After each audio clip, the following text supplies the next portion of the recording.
We're good.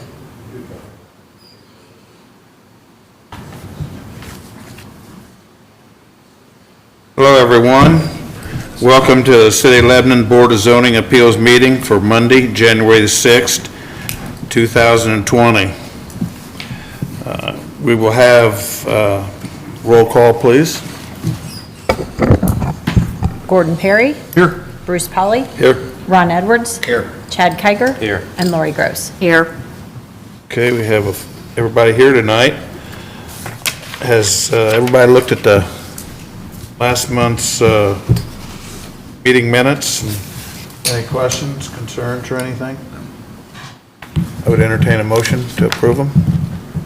I make a motion, we approve the minutes as written. Second. Okay, we have a motion and a second. All in favor, aye? Aye. Okay, there is want to remind everybody that wants to speak tonight, number one, they need to sign in and name and address and so forth. Secondly, we need to hold everything to 3 minutes. Anybody that speaks, hold it to the 3-minute area. And that being said, we will start with our old business. It's a continued item from the December the 2nd meeting. It's docket number 19-38. Menards Incorporated requesting a development standard ordinance to add another lane to the storage yard entrance. The property is located at 402 Sam Ralston Road. The property is zoned PBC, which is Planned Business Commercial, and located in the Interstate Overlay District. Ben? Good evening, board members. Just walk you through a little bit of background here. We were contacted by Menard's office up in Wisconsin several months ago, and they're going through a change in all their Menards stores where they add a customer automated entrance for online orders at all of their lumber yards or all their equipment yards like we have here in Lebanon. And in order to do that, they have to extend out their canopy and add that third lane to the existing canopy that's there. For those of you that may recall, or maybe some of you don't, back in 2008, when Menards was constructed, they did have to get a number of variances, including a setback variance on the interstate. So because of some constrictions on their site, they had wetlands and all kinds of really hairy things to try to work through to just even site this. They had to get closer to the interstate than what was permitted at the time. So in order to do this, they're actually having to creep a little bit closer to the interstate. The final setback post-construction of about 8.5 feet from the property line adjacent to the interstate. So because they're increasing the nonconformity based on the variance that was requested 10 years ago, they do need to request that variance again for the increased nonconformity to allow them to decrease the setback to 8.5 feet along the interstate. So that's a little bit of background, and if they'll pull up the screen here and I can show you a little bit about what we're talking about. So on this one, up is north, so this is correct based on what you'd see. The interstate runs along just to the left of this property line here.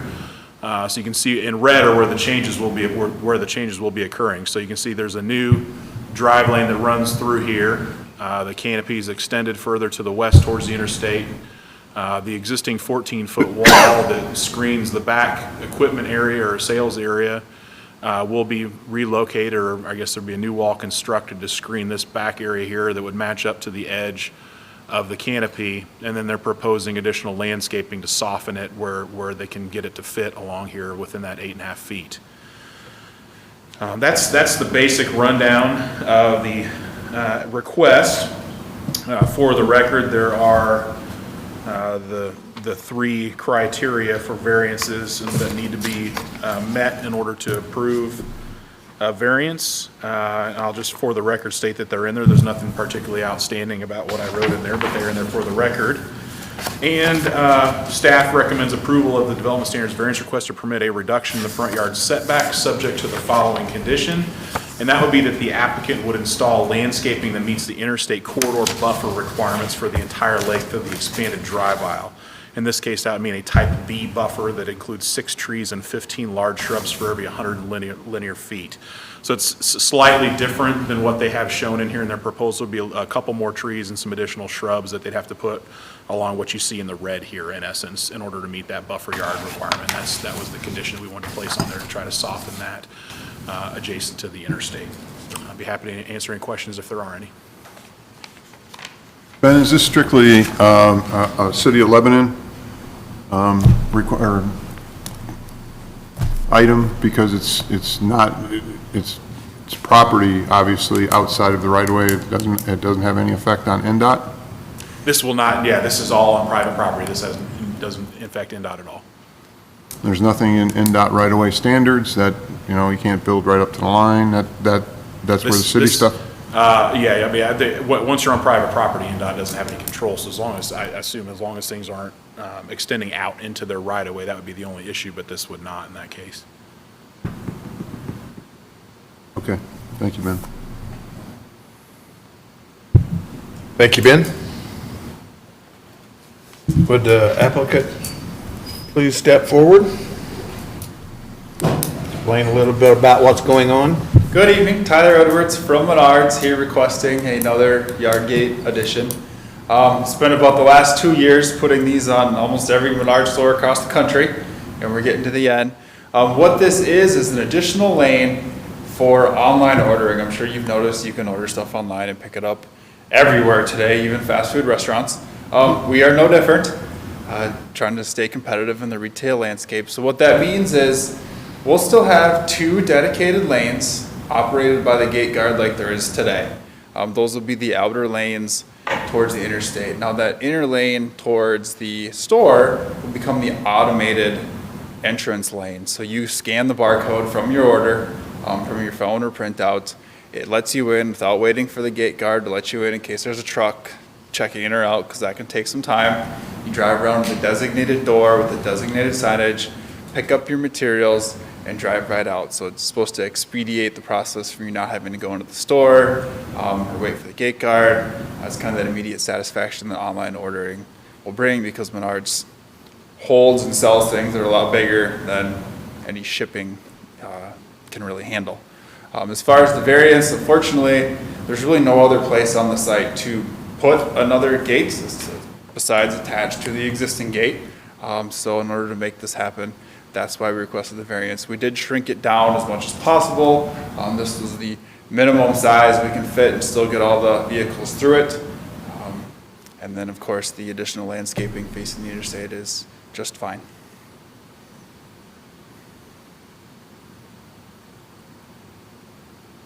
What's the overall linear length of this graphic that we're looking at? The existing lanes are 30 feet wide, 40 feet wide by 30 feet long. This addition is about 15 and a half, we'll call it 16 feet. So you're just under 60 feet there. Okay, thank you. Any other questions? Thank you. Yeah.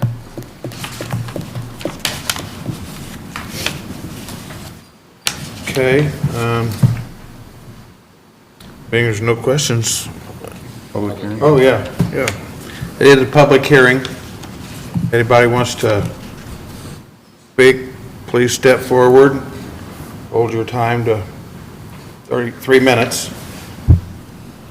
Okay, nobody stepping forward. We'll close the public end of the meeting. And would entertain a motion.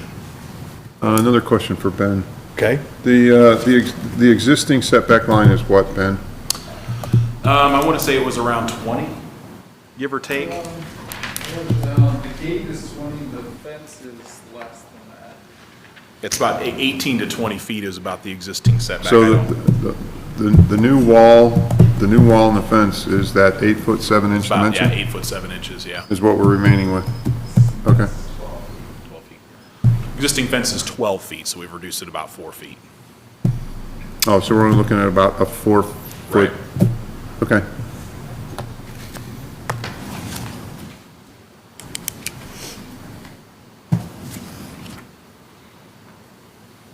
There's no other questions for anybody. Entertain a motion. I make a motion to approve docket 19-38 with the recommendation of Staff recommendation. Okay. Need a second? Second. A motion and a second. Kelly, would you take roll?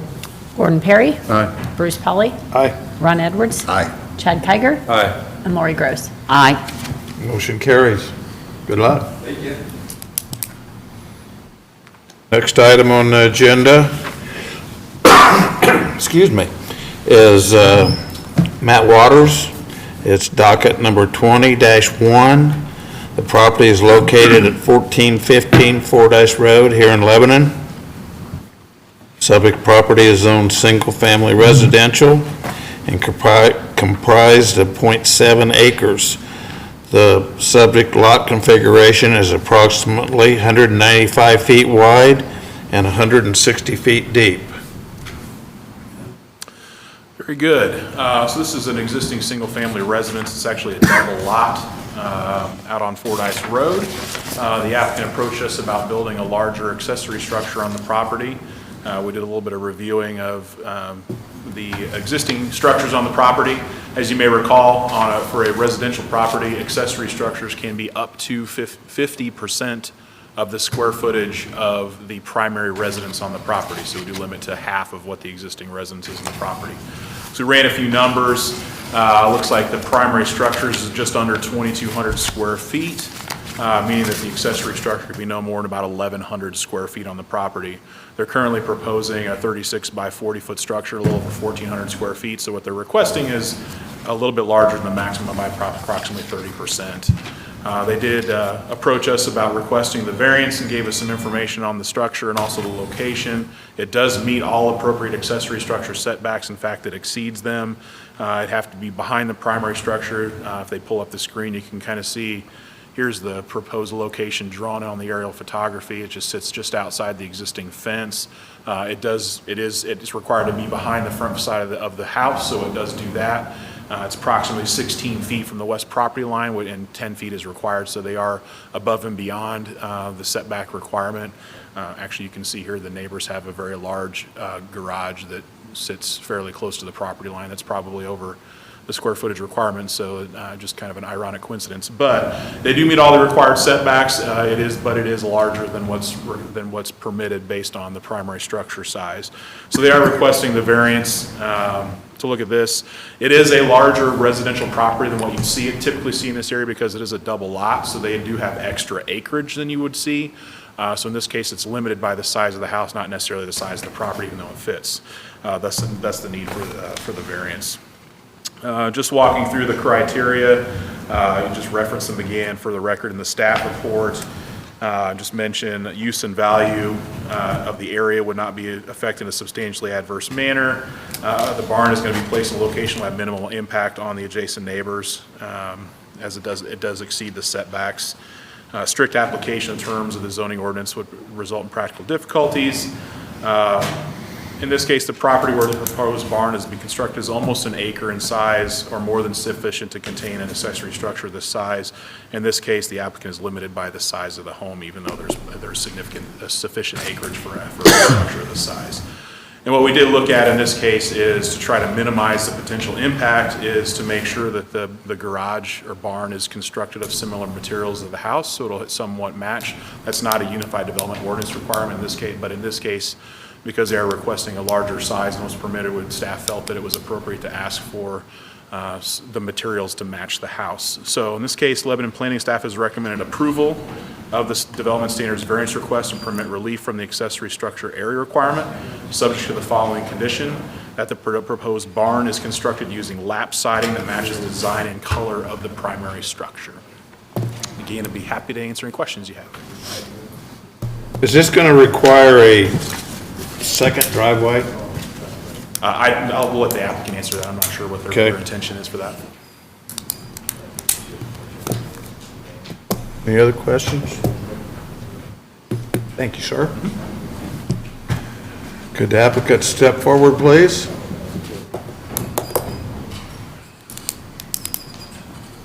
Good evening. I'm Matt Walters, and I'm the one requesting the variance for the additional structure. It will have a separate drive going just like the driveway for the house. It'll be set up just like that for the garage as well. Are you gonna have underground utilities? As of right now, phase one would be just getting the exterior completely done. And then I will be running wire. I don't know if it will be coming off the house and upgrading the service to that part. So I can just do it with 1 meter. How tall will this building be? The peak will be at 18 feet, which is what I was told the city was the maximum you would allow for the peak on the front. And the walls will be around 10.5 foot tall.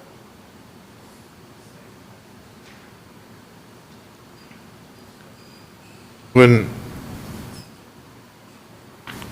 it says lap siding, is it gonna be wood or vinyl, or do you know yet, or?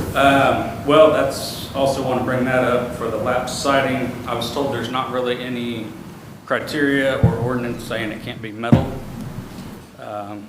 I know there's other metal structure barns in town. So I was kind of looking more towards that zoning, same color as what the house is, kind of a wainscot metal instead of the lap.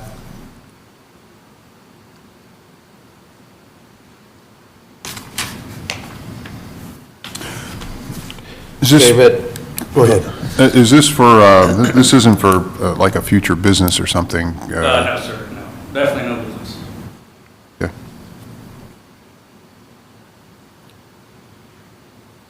I mean, staff has recommended approval, and the one criteria is using lap siding, so that pretty much takes the metal siding out. Okay.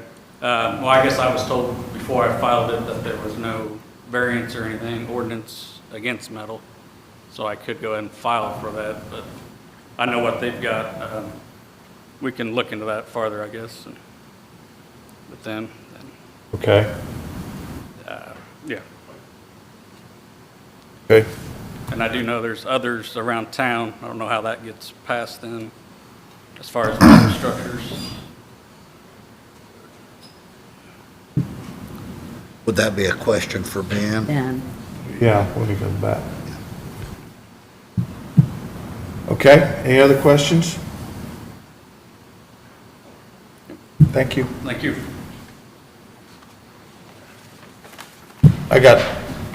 I'll go with that same question a little bit, Ben. I thought there was some form of that it had to match, I don't know how I want to say it, that it couldn't be like a pole barn. I don't know what I want to say, though. So there is not an ordinance requirement for materials. There isn't even a statement in there that it has to match the design style or color of the house. In this case, staff made a condition of the approval because he's requesting to increase the size over what's permitted, that he match the house. So that is a condition that staff placed on their recommendation, and that is not something that's in the ordinance. So we felt by him requesting something larger than that's permitted, it would be appropriate for it to match the house, so it blended in with the property a little bit better. Okay. Is that because it sits equal to the setback of the houses? Not necessarily. Is more just when you're if he would have stayed underneath the 1,100 square feet that was permitted, there wouldn't even be a discussion about materials. Staff felt that in discussing a larger size than what's permitted, in order to help it blend in and not feel like something that stands out as a structure larger than is permitted, to make it match the house a little bit better than what the ordinance would require. Do you have a better definition of lap siding? I don't, other than your typical 4 or 5 or 6 inch lap siding you typically see on a house in terms of material. I didn't place any requirement that it have to exactly match material on the house. I don't actually know what type of material the lap siding is on the house, whether it's wood, metal, or aluminum, or vinyl. I just wanted to make sure that it matched the design and color of the house. I'll leave it up to the applicant to decide what type of material he feels would be appropriate. Okay. And that, and from a, I guess from a city perspective, as long as it's consistent with what the house is what you're getting at. That's what I'm trying to accomplish with that condition. And the way that it's recommended, that has enough weight, the way that it's on the report, that it has to be lap siding, the recommendation that you got, That's the recommendation I made. It doesn't, you could make a totally different recommendation if you want. I felt like that it would be helpful to help it blend in. Yeah, and I want to make sure and I just want to make sure that's the intention, that's what's followed. Yes. Yeah. Not like, yeah, it was recommended, but this actually Yeah. is something else, okay? Any other questions? Thank you, Ben. Once again, public meeting. Anybody care to speak? Can I say one more thing? Absolutely. I guess I'm not arguing at all, but I do know a new structure went up on Liesville Road, Liesville, and I believe it's Mr. Lamar's, and he's in city limits, correct? And that one is all metal. The peak on it is more of an A-frame, a lot taller than 18 feet. And I guess I was just kind of going by that when I submitted this to, and some other recently built barns in town, some on Lafayette Avenue, residential, that are all metal. So Okay. that's just where I was coming from on that part. All right. Okay. Thank you. Okay, once again, it is a public meeting, if anybody else cares to speak. Okay, we'll close the public end of the meeting. And any other questions? Ben, how do we get the intent of the to me, that the intent of the recommendation is unclear. I know what you want, and I just want to see the follow-through. That recommendation, I mean, it just seems open, it just sounds open-ended to me. It's a recommendation. So the intent is to make something that matches the design and color of the primary structure such that it would blend in a little bit more than something that was of different material or color than the existing house. Okay. And that recommendation covers that. In my opinion, it does. And you guys may have a different opinion. That was what I felt would help that to some extent. I feel it's pretty vague also, but Yeah, I don't know how to. I don't know how to frame that better than the lap siding. I'm with you on what you're doing, on what you're saying, but it's open. Well, we intended to do it this way, and I'm not saying that the applicant is going to go, okay, well, let's just do something. I want to follow the intent or the recommendation that you set, but I think that the wording of it, and I'm not sure how to get the wording of it, if somebody else has an idea here. Well, I know that we have approved, like Mr. Walters said, other pole buildings in Lebanon, and they have been color coordinated, but not lap siding. But, in this instance, that was one of the recommendations, and I think we've, like, the one that Mr. Walters spoke of, Mr. Lamar's, he built a pole barn. Right. And that's just not far from his place, so. Yeah. At this stage of the game, I mean, 5 or 6 years ago, I'd have probably said, talking metal, I disagree with putting a metal roof on it. That should be an asphalt roof, but in today's society, half of the re-roofs, let's say, that are going up are now metal roofs. Correct.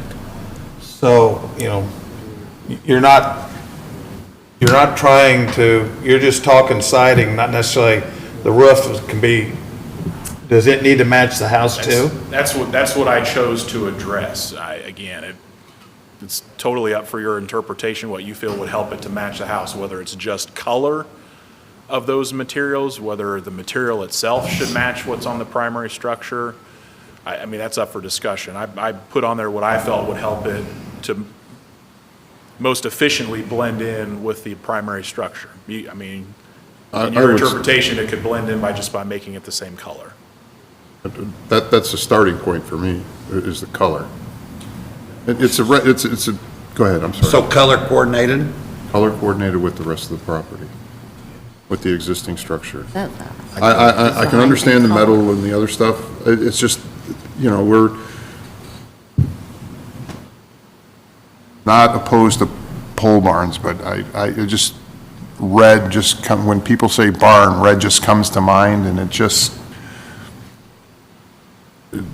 it's a pretty unique spot in the city and future development, and I just would like to see there be cohesion between what's existing and what's going to be developed in coming years. I got no issue with the metal, but I think the color coordinated is important. I don't know how to change your recommendation. What is the existing house now?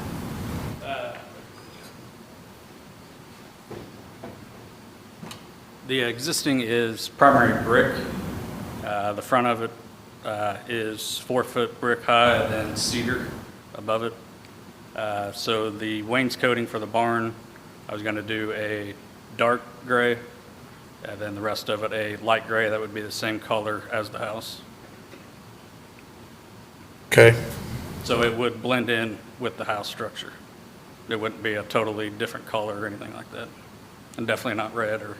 I don't mean to sound like I'm picking on you. I'm just, or picking on what it is you're trying to get done. I just think you're in a very unique place in the city of Lebanon, where there's a lot of focus about future development, and we just, from my perspective, I would just like to see that neighborhood flow into the future development and not go, here's the old stuff and here's the new stuff. Mm-hmm. And like I say, it will be color coordinated, and it will be landscaped around it just like the house is and things like that.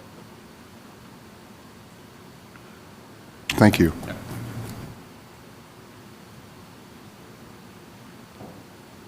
Any other questions?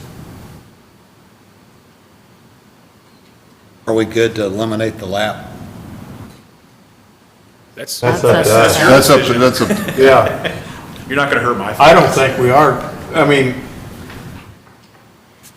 no, in my opinion, we're not good to eliminate the lap, but I don't know that word lap is pretty big, and, I mean, want to make it So, vinyl, or?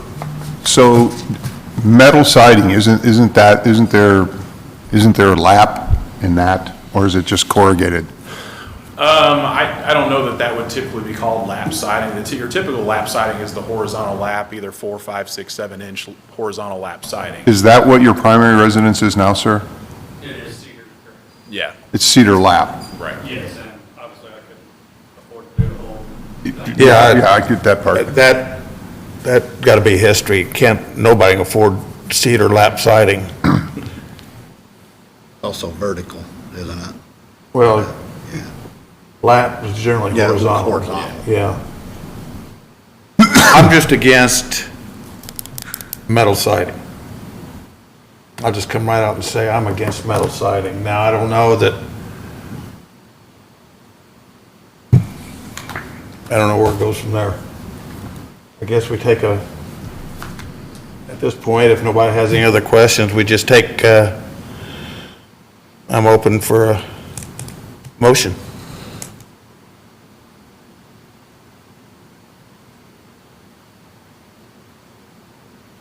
Come on, Lori, say something. I knew you were looking at me. I guess I'm a little confused. I mean, the the recommendation makes sense to me, the lap siding, the same design and color as the primary structure. But if we remove the lap siding, the ordinance basically does not, it can be a metal siding. So basically, you're looking, if you want a recommendation here, to me, this says it's going to match the design and color of the primary structure, therefore the lap siding. If you take the lap siding out, they can do any siding, but it's still, the color is to match the color of the primary structure, so. I agree with you, but to add to that, I think what most people are thinking is that pole barn is setting wherever it's setting, has vertical pole barn siding that I don't like. But the ordinance, unless you, I mean, can we do that? Because the Yeah. ordinance doesn't. Well, you can play, I mean, it's a reasonable condition to ask for the design to match the house. The UDO does not require it. So in this case, it was a condition placed on the variance request where they're asking to make it larger than what the UDO Right. allows. And as- So let's say a color-coordinated vinyl lap siding, does that fit the intent of the recommendation? Yes. That's what this says.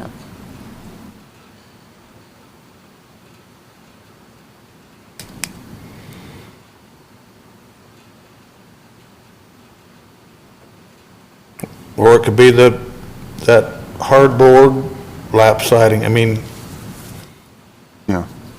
Still, I think you have, I think it has to be Material is being color-coordinated used lap in design. siding. okay. That's, if you're, are we still looking for a motion here? City Attorney? Yes, I think so. Is there any other questions? Okay, then, yeah, we're looking for a motion. Okay, so I would make a motion, and I've got to go back up here to the top to get the docket number 2001. Make a motion to approve it based on the staff recommendation, which is going to get revised here. And the revision to the staff recommendation is that the proposed barn is constructed using lap-sided that is color-coordinated with the existing structure. I think that's good wording. Okay, I need a second. Second. A motion and a second. Kelly, would you take roll? Gordon Perry, Aye. Bruce Polly, Aye. Ron Edwards, Aye. Chad Kiger, Aye. Lori Gross. Aye. Motion carries. Okay, does that, Ask you to clarify. it's fine, yeah. What you just voted on. Well, at this point, go ahead, but probably Ben's the one you'll need to Oh, we can discuss. satisfy at a later date. Yeah. We're not trying to make this difficult. We're trying No, I'm to, just- yeah, but Ben can help you from there. I don't know how that goes about. Okay, next item is, where's my sheet? Is docket 20-02, New Life Recovery Incorporated requesting a use variance approval to locate a residential facility for the mentally ill. The property is located at 210 Sam Ralston Road. The property is zoned PBC, Planned Business Commercial, and is in the Interstate Overlay District. Ben? Mr. Pauly, I'll just give you a little bit of background here. New Life Recovery is currently located in downtown and within eyesight of this building. Their structure was purchased, probably going on almost a year ago at this point, by a developer who's looking to redevelop that area. So in that contract to purchase that property, they had a certain period of time that New Life could remain in that facility while they looked for an alternative facility before they would have to move and to facilitate the building being torn down. So they're quickly approaching that time, I believe, the end of March. Beginning of March is their deadline to move out. There's a possibility that may get extended because I know that the developer is a little bit delayed right now. But as of right now, that contract says March 1st that they need to vacate that property to facilitate that demolition. So they're feverishly looking for an appropriate facility for them to be able to move into for their existing clients, but then also to serve additional clients here in Boone County and beyond. So they have been looking for some time, and really one of the big things they're looking for is something that wouldn't require a lot of work to move into, because they're running out of time to do a lot of work, plus the funds necessary to do that are significant. So they did approach us a number of months ago about this idea of buying an existing hotel in the community, something that would have adequate facilities for people to be housed on while temporary, is long-term temporary housing, if that makes sense. To allow them to do that. It's a building that's already sprinkled, which is required. It has adequate facilities for people living there. Really, the main thing they'd have to do is fill in the swimming pool and create a dining hall and recreation hall for their clients while they're living there for the period of time they're living there and getting treatment. So for those, I'll let them walk through more details about their operations, but New Life is a facility for recovering alcohol and drug addiction, people with alcohol and drug addictions. They do stay there for a number of months while they get treatment. It is a 24/7 manned facility, so there's someone that's supervising them at all times. I thought I had an aerial photo that we could pull up so you can kind of see what's around it, but for those, this is the Quality Inn Hotel that's on Sam Ralston Road. Just south of it is the White Castle. North of it is the former USA Fireworks building that is now been purchased and is going to house a new business in it that transports materials to trade shows, et cetera. To the west is the interstate, and to the east there's a vacant lot on the same side of the road as the facility, and then across the road is Aspire, Indiana, which ironically also provides primary care and behavioral health services. So they provide similar services just without the overnight stays. So the reason for the variance request then is this falls under their type of facility falls under the definition of residential facility for the mentally ill. And keep in mind, by definition, mentally ill includes addictions. So that's why it falls under this definition. They're looking for they're proposing a facility with up to 100 beds, so it's a significant sized facility, something that in staff's mind wouldn't necessarily fit in a residential area because of the scale of it. May be more appropriate for something that's a more dense, either multifamily or commercial zoned area, such as what we're looking at here. Again, I'll let them kind of walk through their intended purpose for the facility and how it will operate. The one thing I did want to remind everyone, we had this come up a couple years ago. We're looking at the women's recovery home. Alcoholism, again, I'll just read it. It's in the staff report. It's important to emphasize that alcoholism and drug addiction is defined as a mental illness and protected under the Americans with Disabilities Act and the Fair Housing Act. As such, local regulation of recovery homes, such as the proposed, is limited to general conditions that may be applied to other multifamily or group home type uses, such as adequate parking and public infrastructure. No decisions for, against, or any imposed conditions can be based solely on the type of individual that may reside in the residence, as this would be considered discrimination by the Fair Housing Act. In addition, any evaluation of findings of fact for the use variance request cannot be based on conclusions drawn by the individuals potentially residing in the home. So in that case, we really have to look at this as any other medical clinic or multifamily use or large-scale facility such as this group home. So in that case, because of the scale of it, it felt more appropriate in a more commercially oriented area, such as what they found here, and that's where their focus was. In terms of the statutory criteria for approving a use variance, there are 5 of them.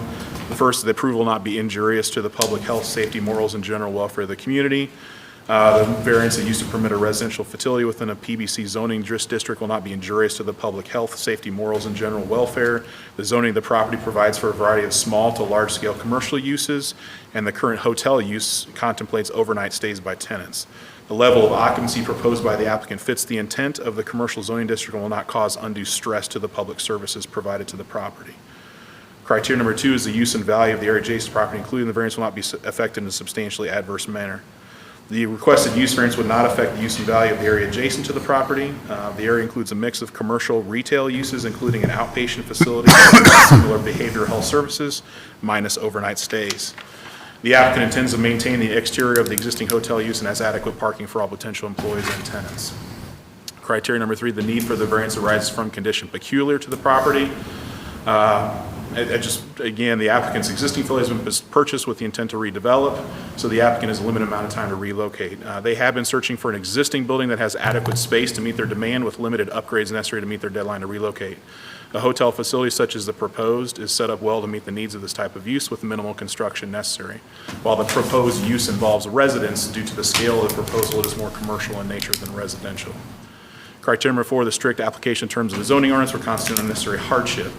The UDO would classify a residential facility for the mentally ill as a residential use due to the fact that the men receiving treatment live at the facility for 6 months. However, due to the scale proposed by the applicant, potentially up to 100 beds, the use is more appropriate within a multifamily or commercially zoned area rather than traditional single-family residentially zoned areas in the community. And criteria number 5, the approval does not interfere substantially with the comprehensive plan. The City of Lebanon comprehensive plan designates this area for commercial uses. While the proposed use is traditionally classified as a residential use, the scale and nature of the facility proposed by the applicant is more appropriate within a more intense land use classification such as commercial. Finally, planning staff recommends approval of the variance of use request to permit a residential facility for the mentally ill in the planned business commercial zoning district subject to the following conditions. That the approval of the variance of use does not run with the land and is limited to this applicant, New Life Recovery, and to the proposed use. Any change in the organization providing oversight to the facility or significant change to the operation, such as increasing or decreasing the number of beds, would require review and approval by the Board of Zoning Appeals. Be happy to answer any questions you have. Ben, what's the current size of the facility? Of the hotel, or of their No, existing facility? the- I'll let them go into that. It is not this large, Okay. but I don't know off the top of my head how many beds that they've got now. Okay, thank you. Thank you, Ben. Applicant, step forward, please.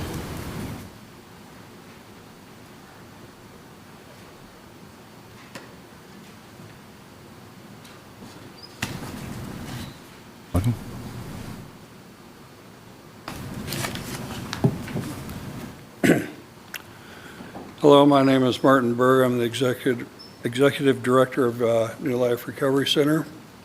And the question I heard was, how many beds do we currently have? The answer is 24.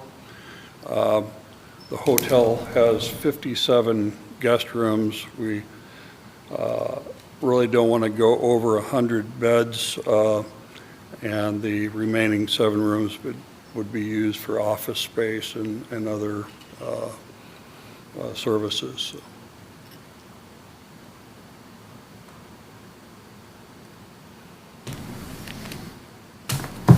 Any other questions?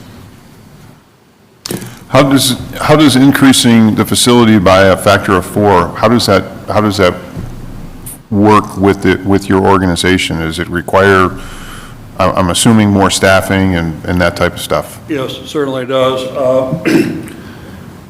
While our main priority is serving Boone County residents, we see this as a regional program. We're already getting referrals from all over the state. We've had like 6 people from a little town called Liberty, Indiana, over by Richmond. We get a lot of referrals from Fountain and Warren County, Crawfordsville, Lafayette, all over the place. And we are at a time in our history when we're experiencing the worst epidemic of drug addiction, alcoholism in our history, and there just simply aren't enough beds to go around. So I don't think our problem will ever be keeping the place reasonably full. It'll be that even more beds are needed around the state. So. Additional staffing and such? I mean, like, the staffing you have at your existing facility is how many, or what's the? What's the ratio? Well, therapist-wise, we have myself and a licensed clinical social worker that do the clinical work. We also have a certified recovery coach. Our ratio of therapists to patients will be between 1 to 12 to 1 to 15, 15 being the top end. And So we're going to be bringing a lot of professionals into Lebanon. We're interviewing medical directors right now. So there will be a lot of staff. Like I said, we'll be having staff on board 24/7. We'll have tight security, only one way in and one way out. All the doors will be, and windows will be monitored, cameras and so on. We'll have cameras aimed at our neighbors' facilities too, so make sure nothing happens there. New Life has been in existence for 17 years or more, and the best of my knowledge, I've been there less than 2 years, but the best of my knowledge, they've never had a serious incident with men there committing crimes in the neighborhood. We have, of course, had men that have relapsed and come in, and we've had to call the police a couple times since I've been there, but nothing serious. Most of the men that come there are being released from jail and sometimes in prison, and the majority feel very strongly this is a second chance at life. And of course, not all of them succeed at this point, but many do, and that's what we're hoping for. It costs over $30,000 per person to house them in the Indiana Department of Corrections, and so this is a much less expensive way to go about helping to solve the problem of addictions in this state. So.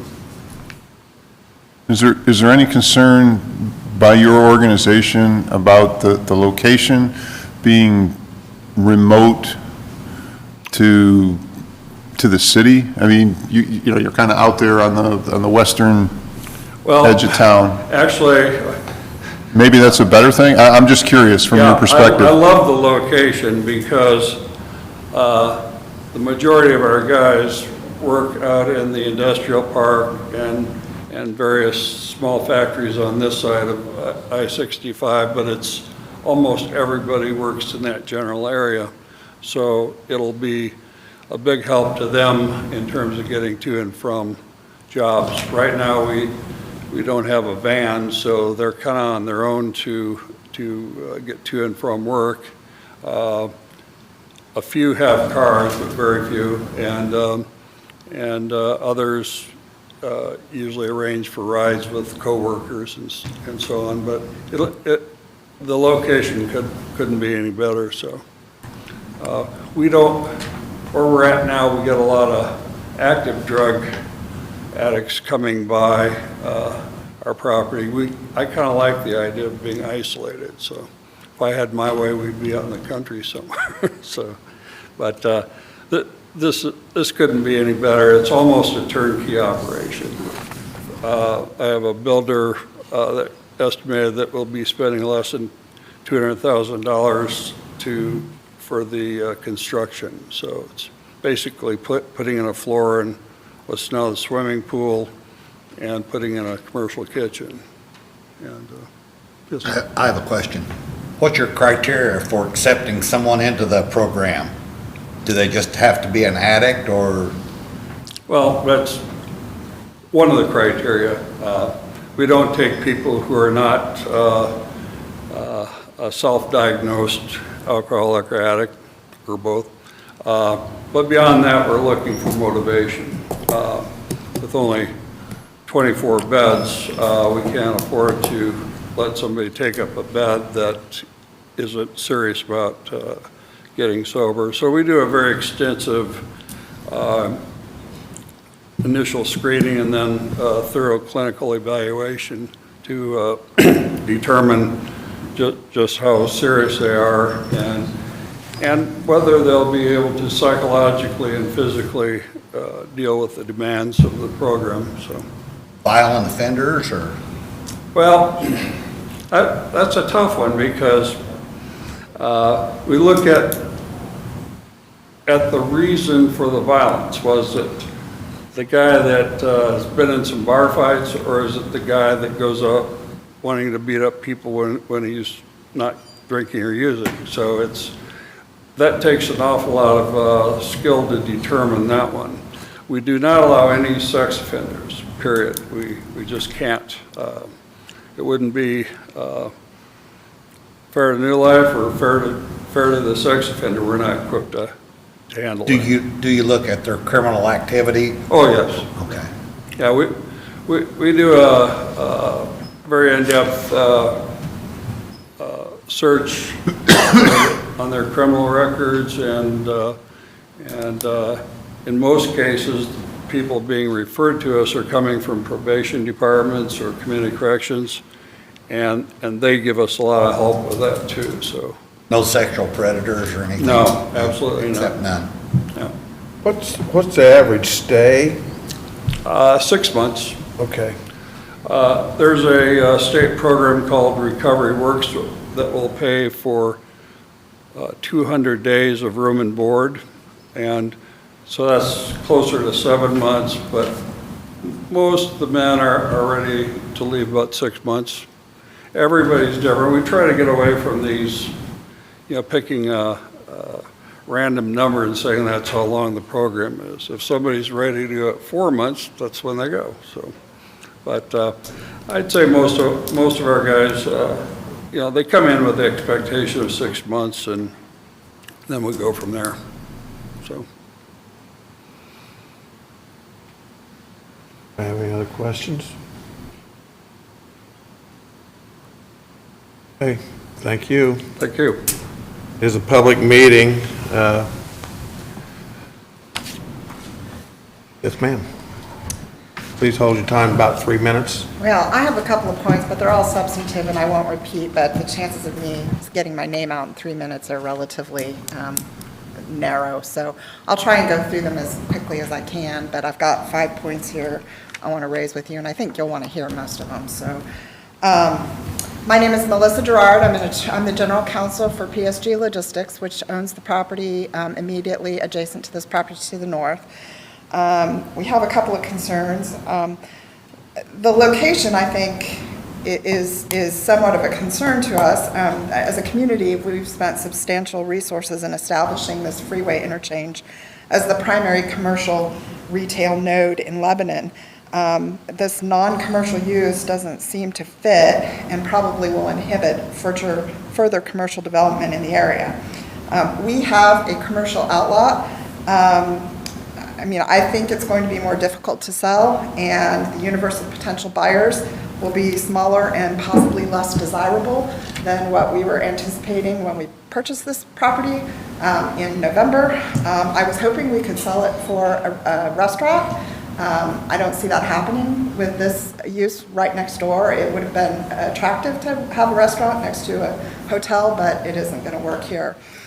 Procedurally, this application is deficient. The legal description does not match the parcel number. The acreage in the legal description is 3.6 acres. The property record card shows this property is 1.58 acres, so it's less than half of what is stated in the application. So I'm wondering what the disparity is in that. Are we granting a use variance over property much larger than we think we're granting it over? But regardless, the hotel property record card only comprises 1.58 acres. This renders the notice deficient and in addition creates ambiguities over what acreage the use variance is intended to be given for. This needs to be clarified, and you need to be certain what property you are giving the use variance for. Also, notice needs to be reissued with the correct legal. PSG also has some security concerns. We are a certified women-owned business with the state of Indiana. On the vast majority of days, we only have women employees in the warehouse. So we do have some concerns from that standpoint. We also store very high-end audio-video equipment for trade shows, which I know I've addressed with you guys before. So, both in terms of theft and also security for our women employees, we have concerns. I have discussed these at some length with Ben. I don't really have a very good understanding. of 2.5 what- minutes. I'm sorry? 2.5 minutes. Okay, I don't have a really good understanding of what the security arrangements would be. But that gets to my next point. We need to be certain what language we use in granting of the variance. I think the staff report language is kind of ambiguous in that regard.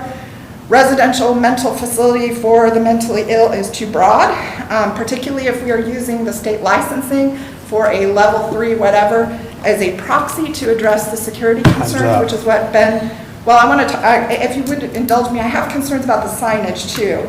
Time's up. Well, I think we Ma'am. need to look at the signage. There's a Time is monopole up. sign out there that's going to be abandoned. It's going to be bad for the city of Lebanon. I think we need to require the monopole sign to be removed as part of the conditions for approval of this. They don't need the signage on for their use. That's not the way Your they do time is business. up, ma'am. Okay, well, I was hoping you'd want to hear all of these points. I mean, they really do affect development in the city of Lebanon.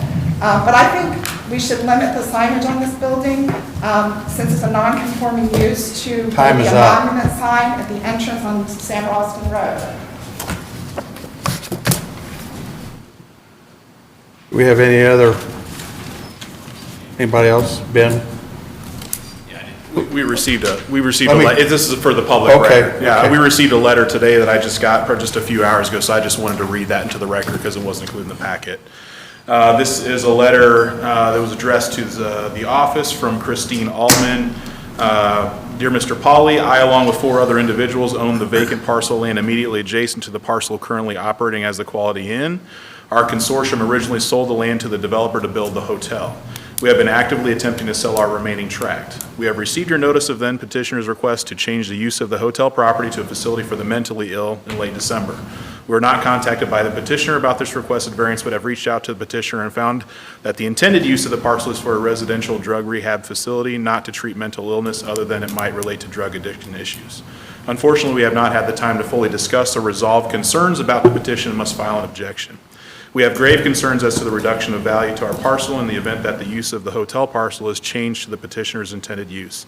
While we appreciate the need for such facilities, we do not believe that the loss of value to surrounding properties can be ignored, nor do we believe that there is any issue with the application of the zoning ordinance that affect the existing use of the parcel. Again, very truly yours, Christine Altman. Okay, we want to make sure this gets entered into the records. Okay, anybody else care to speak?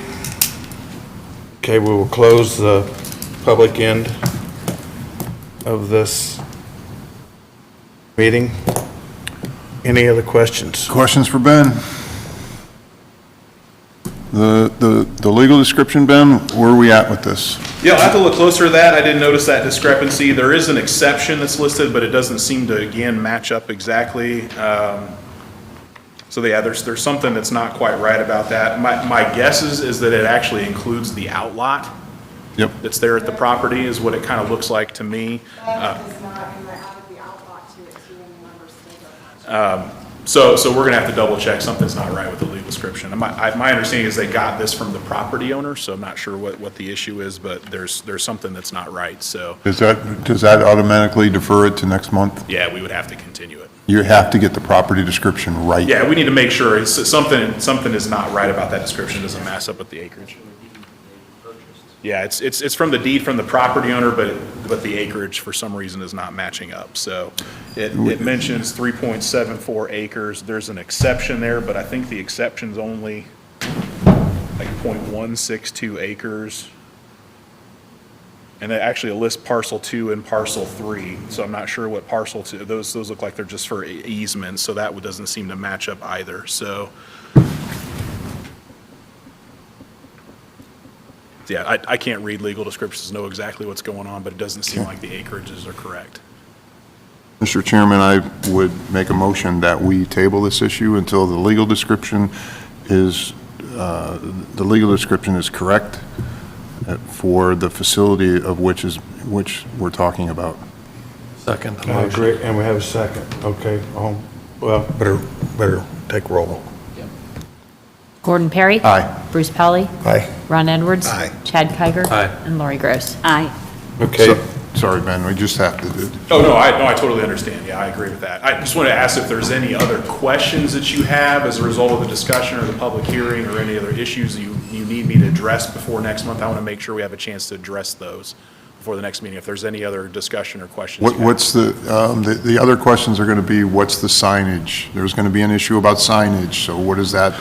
Is the applicant planning on signage? That's going to have to be addressed. You'd have to ask them whether they're planning any signage. I mean, that use would be eligible for any signage than the other use would be. If you wanted to place a condition that they remove that monopole structure that's out there, you can put that condition on the approval. You can limit their signs however you might want. Okay. So that, again, that's totally up to you. But as of right now, they would be subject to all the sign ordinance requirements. All right.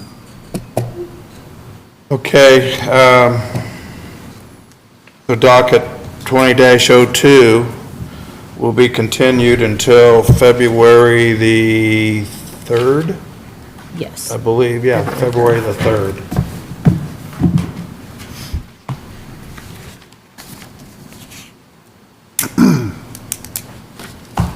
Next item tonight is docket 2003. Excuse me. Pratt Storage, Kent Franson. The property is located at 1005 South Indianapolis Road in Lebanon. The property is zoned single-family residential and is within the Interstate Overlay District and comprises of just over 3 acres. Ben?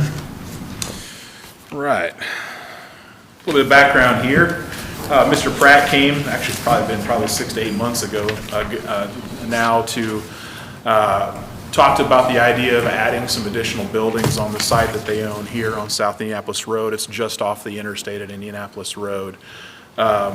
We did a little bit of research and found that there had never been any sort of specific approvals for the use that's there. They pre-existed the annexation, so that use is in existence when the annexation occurred about 12 years ago. When the city did that annexation, everything came under kind of the default zoning district, which in this case is the single-family SF zoning district. So we, in essence, created non-conforming uses by the annexation. And we weren't able to find that there had been any other specific use variance approvals since the time of the annexation that would have permitted the use to be there other than just a legally existing non-conforming use.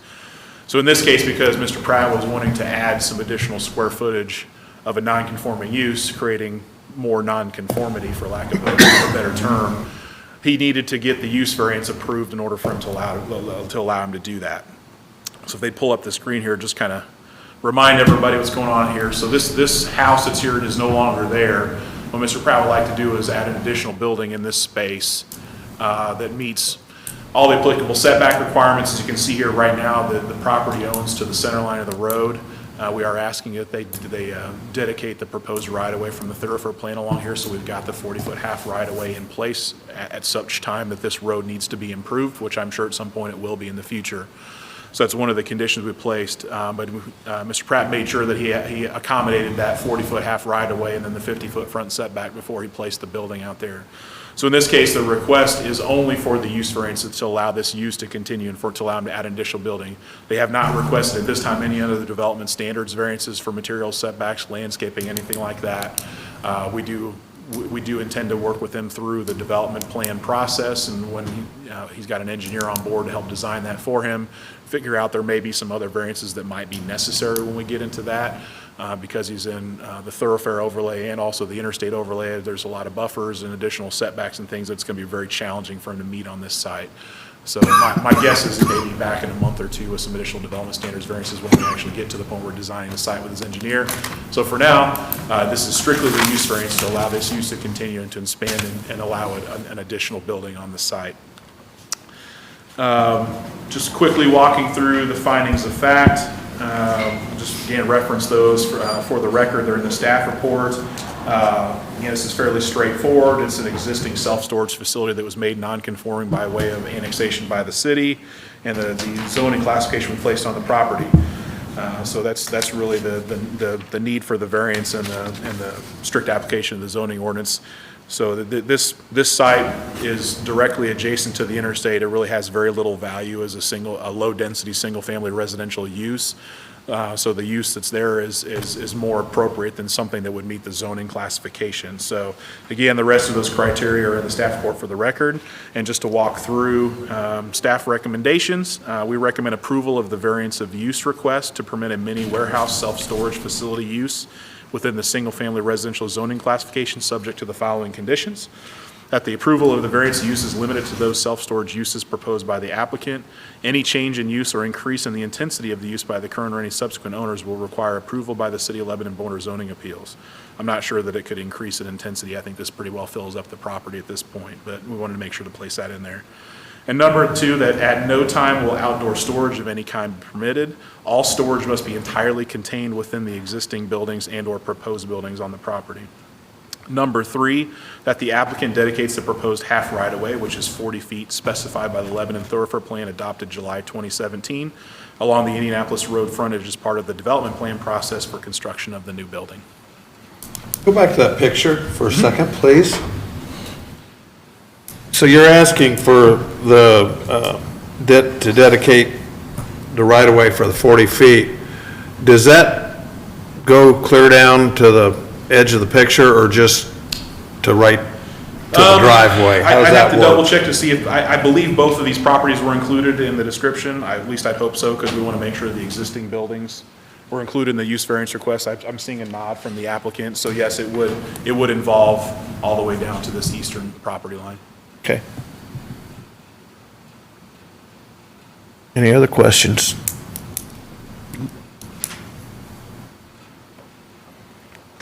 Okay, would the applicant want to step forward?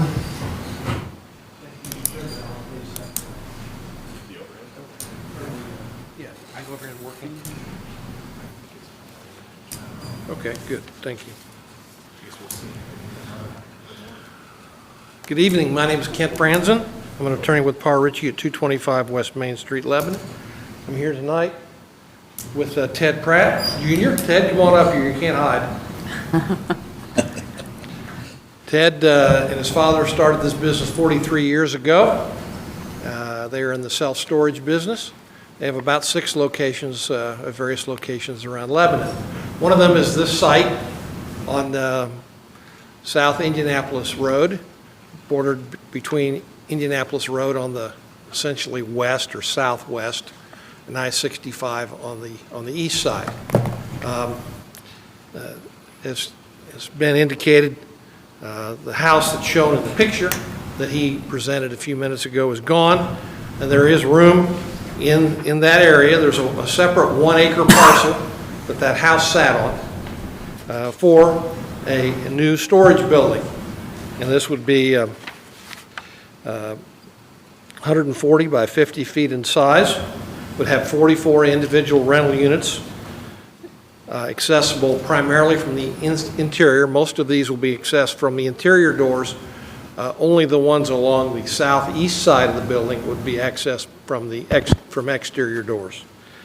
The building would be all steel, but it would not be a pole. It would not be a pole-type building. It will have stucco on 3 of the 4 sides. The door side would be entirely stucco. The stucco would appear to be similar to the stucco you see on the old Lebanon Municipal Building, now the Public Works Building on East Main Street.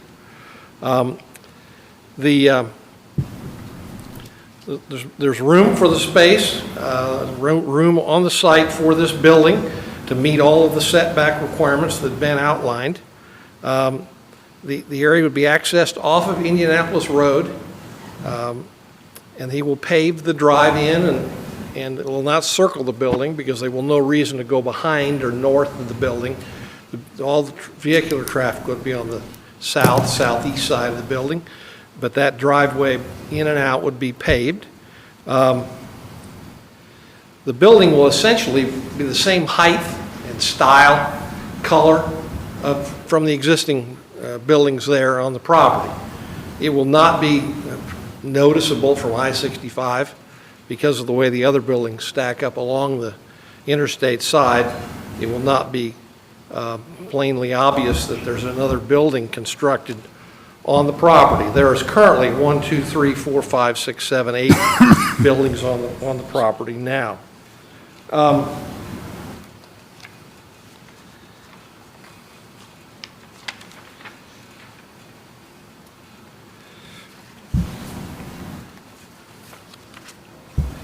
I've attached to the application photographs of what the building will look like, and you should have those in your packet, showing the 4 different elevations of the building. It will be, as I said, the same height as the other buildings.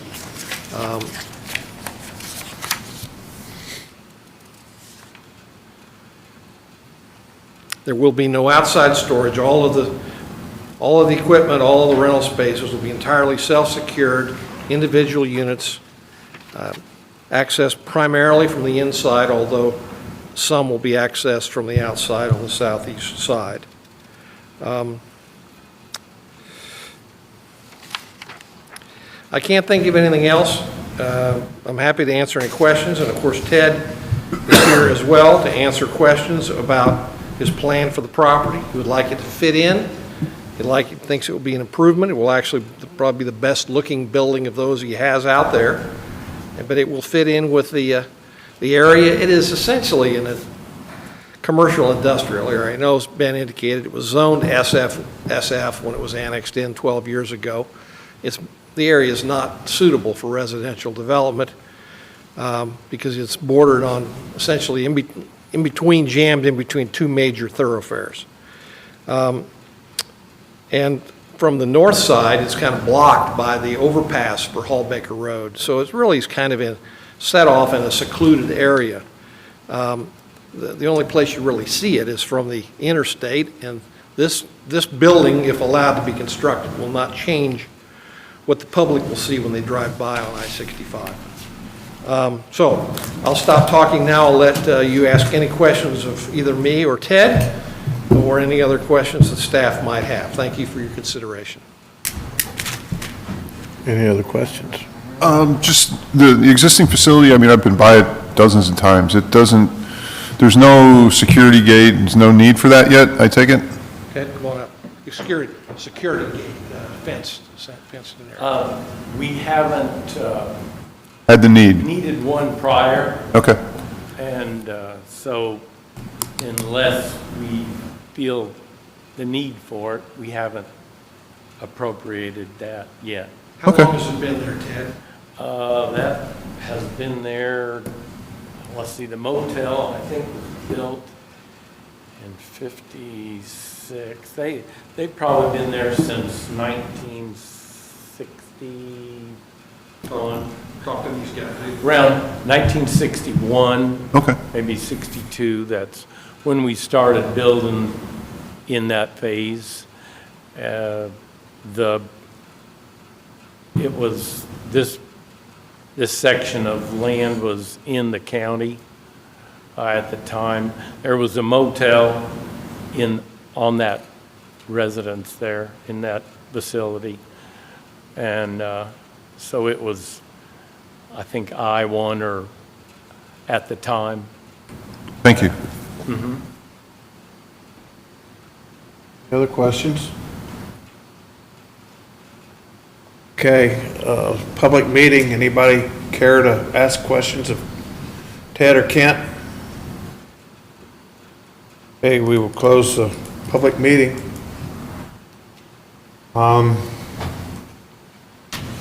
Just a question for Ben to clarify that 40-foot of right-of-way that you're looking for is going to extend the full length of that property. It does, yeah. So the description and the use variance request is for this entire, the 2 parcels that you see on that aerial photo. So the 40-foot half would extend that entire length. Great. Thank you, Ben. I just want to reiterate that this is a use variance, so what you're voting on tonight or making a motion on tonight is just approving the use. There will still be discussion between staff and the applicant about the actual design and placement of the building and all that good stuff, trying to make sure we can meet as many of the UDO requirements as possible. So this is just a discussion and decision on the use itself.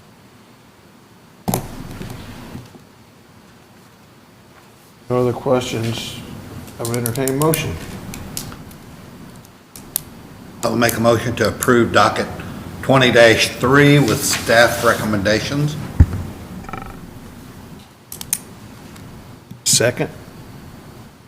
Second. A motion and a second. Kelly? Gordon Perry, Aye. Bruce Polly, Aye. Ron Edwards, Aye. Chad Kiger, Aye. Lori Gross. Aye. Motion carries. Congratulations. Good luck with the design. Good luck. Probably see you back here in another month or so. Can't wait. Okay. Do we have any questions or any other business? If not, I'd like a motion to adjourn. Motion to adjourn. Got a second? Second. All in favor, aye. Aye. Aye. Meeting is adjourned until February the 3rd.